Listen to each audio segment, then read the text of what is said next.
Okay, welcome back. In this particular video, we are going to practice for loops, or basically loops. So let's have a problem statement first. What problem we are going to solve? Let's have comments. And the problem we are going to solve is, let's define given a list of numbers, for example, i.e., let's say 1, 2, 4, -5, 8, 7, 9, 3, 2, like this. Make another list that contains all the items in sorted order from minimum to maximum, i.e., your result will be another list,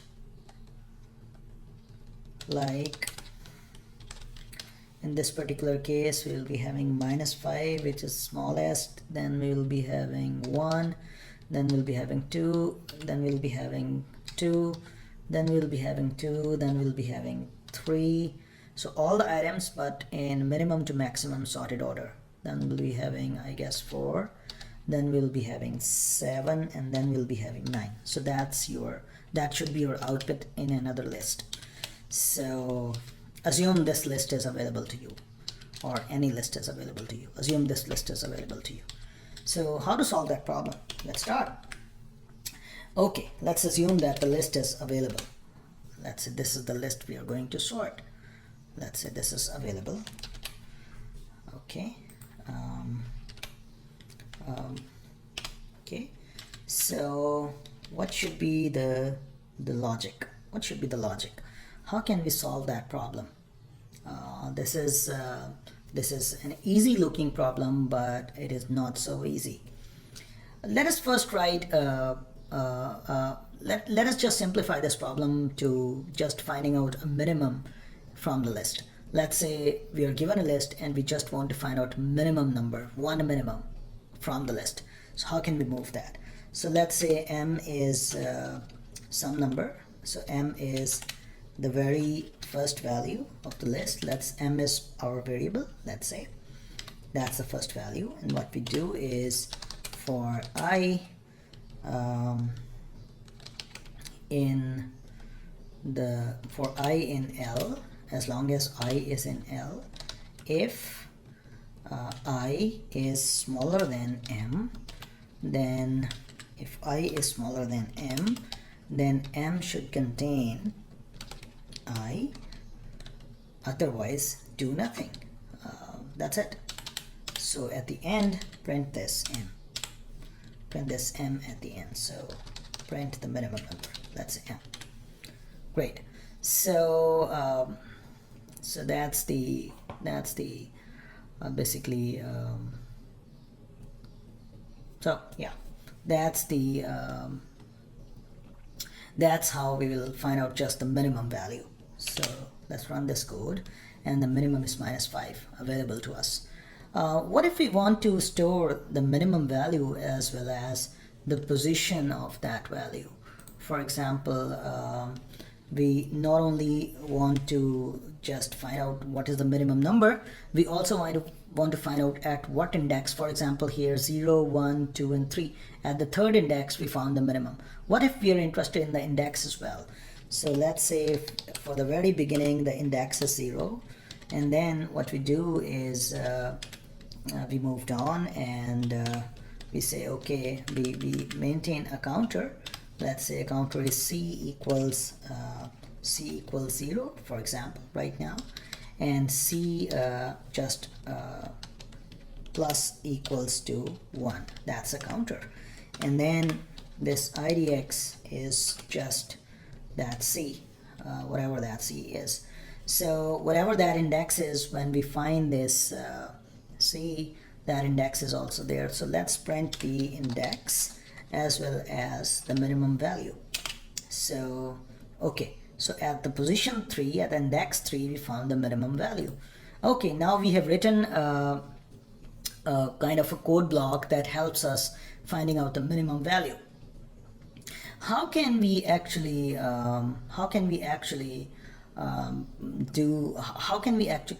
so the basic logic is you find the minimum value and swap that value with the very first value. Okay, great. And then move the loop. Next time find out the minimum value from the remaining list and swap that minimum value with the second value. Next time you find the minimum value as long as the position and swap that with the third value, and so on. So do that stuff and just rearrange the same list using this. But how can, so that's the logic. Find out the minimum value, swap it with the first value, and then start from 2 till end. Start from the remaining values, find the minimum, swap it with the first value of the remaining list, then reduce the list step by step, and you will be having a sorted order.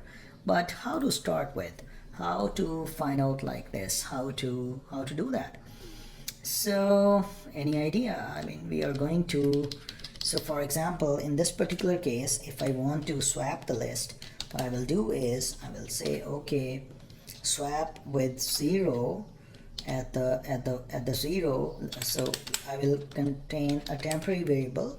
Temporary variable will contain the value of 0, list 0.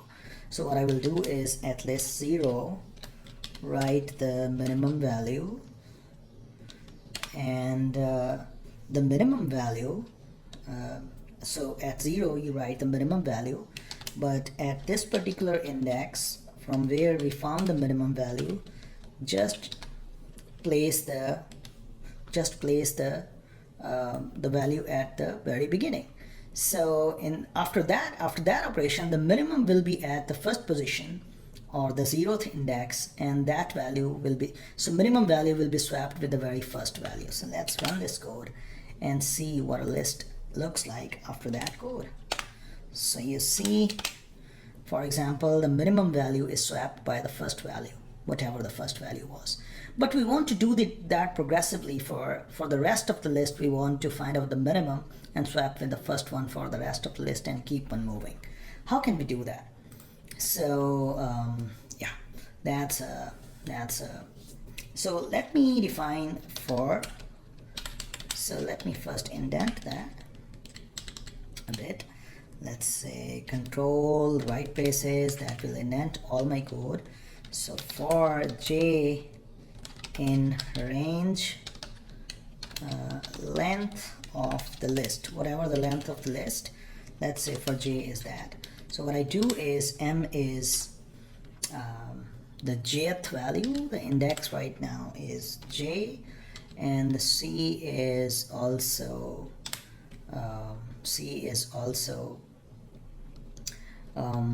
the counter c is also starts from j. Okay, great.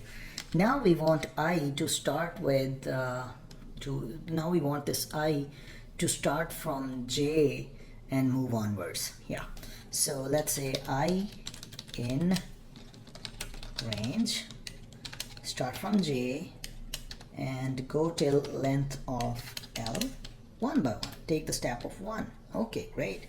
So what next? Now the value will be L of I rather than simply L of I rather than simply I. In that case, you do this. Okay, and the index is just C. Okay, great. Keep on introducing this index again and again.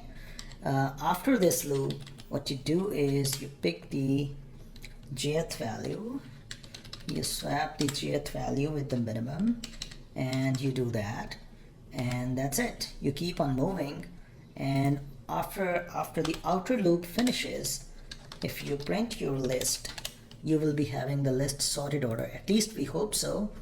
So maybe there is a bug in the code, maybe there is a problem in the code, but we hope this will work. what we are doing progressively. By the way, this is a nested loop. This is a loop inside the loop, and and then we have an if condition inside the nested loop. Loop inside the loop. Great. Let's see how it works. If there is no, oh, there is an error. Length of range. Oh, we haven't write a colon there. Don't forget this colon. That's a problem. Oh, we have a sorted order. Oh my God, we have a result with us.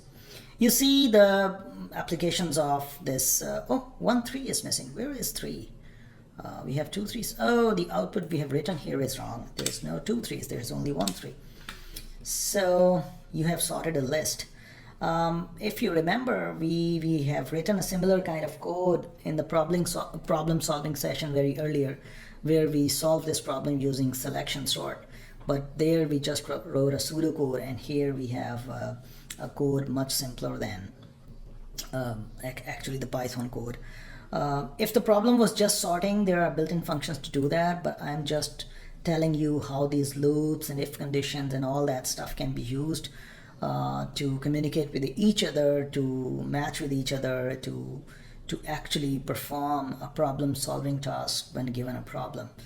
Although we will see later on in Python, most of the problem solving tasks, I mean many more of them, there are built-in functions for those, there are available functions for those. You need not to write all that stuff, but to master any programming language, you have to go through these constructs, so that for a new problem or for a very large complicated kind of problem, eventually you may need these kind of structures with you. So mastering these structures is really essential for problem solving and programming in general. So okay, that's about the loops and if conditions and control flow, all of that.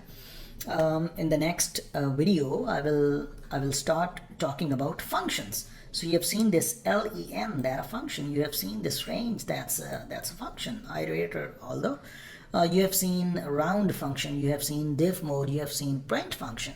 What if we want to write our own function? How can we do that? From the next video, I'm going to show you how can we write our own function. Wow, isn't that great? That's great. So hope to see you in the next video.